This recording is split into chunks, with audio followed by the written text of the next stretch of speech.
Hey everybody and welcome to a new video. We're finally back to Hachinosu. I've been curious who will direct these episodes considering Shishido and Matsumi won't have time to direct here after their gigantic episodes. And one of my wishes came true. Sho Matsui was finally given a major episode to work on. For those who aren't familiar with Matsui, he worked on One Piece as an assistant director before making his directorial debut on episode 1043. And it's one of the strongest directorial debuts on the anime. Matsui was able to leave a strong impression with his episode as he's someone who's capable of giving dramatic scenes very strong atmosphere with attention to lighting, smart use of colors, and so on. And Matsui has learned that mostly from Yasunori Koyama after working as an assistant director under his guidance on many episodes like 994, 1004, 1028, and so on. Matsui has continued to prove himself as one of the most promising directors since then, producing amazing episodes like 1068, 1081, 1092, and 1104. After that, he was absent for a long time until this very recent 1121, but the burden of directing and storyboarding a full episode is still heavy for newer directors like Matsui, so we have the previous series director Toshinori Fukuzawa assisting him on the storyboard. In a way, the staff for these two Hachinosu episodes is poetic because Koyama is the master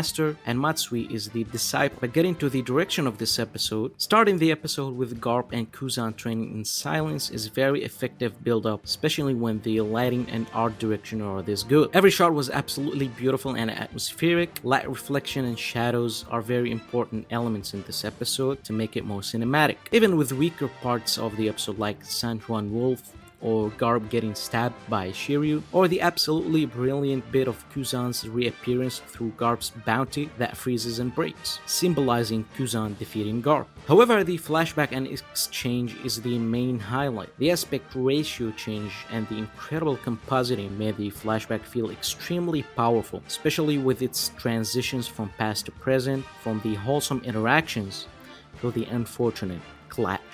Now let's get into the storyboard of the episode. The first half, presumably storyboarded by Fukuzawa, had some solid angles that were effective in selling the scale while offering unique high and low angle shots.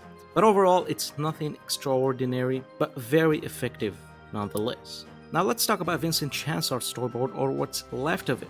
Everyone knows by now that he intended on adding action and mainly impressive choreography, but it was unfortunately rejected. Without getting too much into that, I must say it's very good. It has spacious backgrounds, allowing the background animation to shine very well. I liked the shadow reflection use of Kuzan, and the shadow even changes to show you the early stages of his life. This whole episode is just filled with such details. Or the cool reflection on the ice at the beginning, followed by point of view action.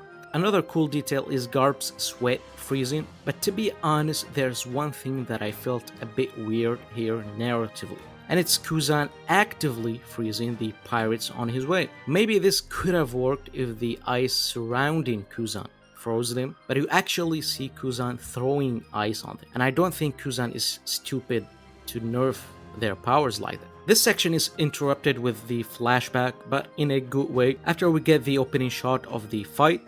In the flashback, I appreciated the added moment of Kuzan questioning the Navy after Ohara. The office section of the flashback might legit be one of the greatest scenes in the anime. I believe the combination of Vincent's color script, Matsui's direction, and the compositing team gave us such eye candy of a flashback with such amazing lighting, shadows, and colors. And narratively, all of this makes this clash not only more emotional, but makes this character dynamic feel more natural, organic, and bittersweet.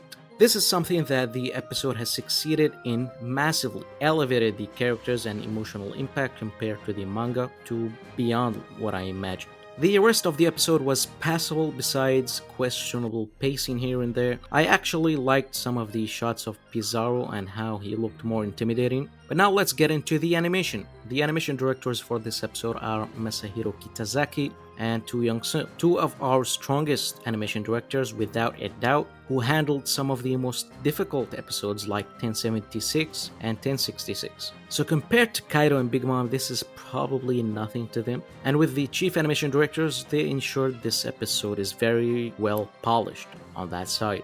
The key animators chosen on this are interesting because we expected Vincent to invite big names. Instead, his mentality was giving chances to younger animators who are new to the industry. The production assistant of the episode, Shafik, is one of the main reasons One Piece has been getting many Western animators in recent times, as he was involved in gigantic episodes like 1066. He is without a doubt a main reason in this episode's success. Now let's get into the animators themselves. From the beginning of the episode, we've gotten some very nice character acting animation on the ship punches. I especially liked the cut of Kuzan messing up his hand. The Ghibli animator that was rumored was Hiroshi Shimizu. It's very cool getting such names on the TV anime despite obviously not showing their best, which makes sense considering this is a weekly anime and they mostly work on movies, but it's still more than welcome. One of the cooler brief cuts of the episode was the bounty poster hitting Kuzan. I like the work on the fabric here very much, followed with the cool run and point of view, very cool background animation and timing here as Kuzan goes through the smoke to murder his own crew, because why not? The funniest thing is that these two henchmen were so happy to see Kuzan, so it made me laugh a lot. Moving on to the next animator, who I won't pronounce their name to not butcher it. They are not new to One Piece. They have done incredible sequences before, like Kid getting beat up. Their effects work and impact frames are extremely powerful, and it's shown again here. And after his immense work on episode 11-12, True Young-soo channels his inner Ota again. This is probably my favorite depiction of this style by him and felt the closest to Ota's art. It's brief but very cool. Now to the peak of the flashback, the character acting is animated by Vincent Chansar, and as usual he delivers master class animation.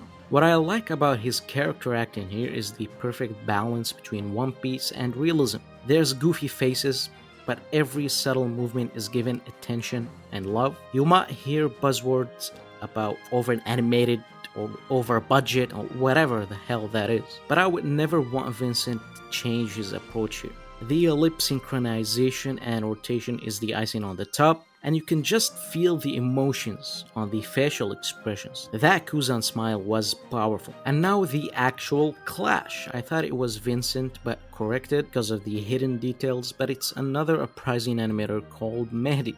The first cool detail is the smoke turning from Marines to Blackbeard pirates Jolly Roger. And when the impact connects, we get a story told, like what Vincent did with Yamato and Kaido in the past, but with Kuzan and Garp here. The reflection of their past image on the ice is also a very cool touch. Very cool effects work and some amazing impact frames here. Continuing the clash is the very popular animator Bahi JD with a surprising participation. He also decided to add stuff on his own, like Garp's smile or one of the henchmen in the SBS. His soft line work is cool and effects animation is superb as usual. And while I unfortunately won't be able to highlight all the animators because it would be overwhelming for my video format, the background animation here by the animator Anthony was very similar to Vincent's Galaxy Impact rotation, and it's very satisfying to watch. In fact, I wished we have gotten more of this towards the later half of the episode for Pizarro because the rest was whatever.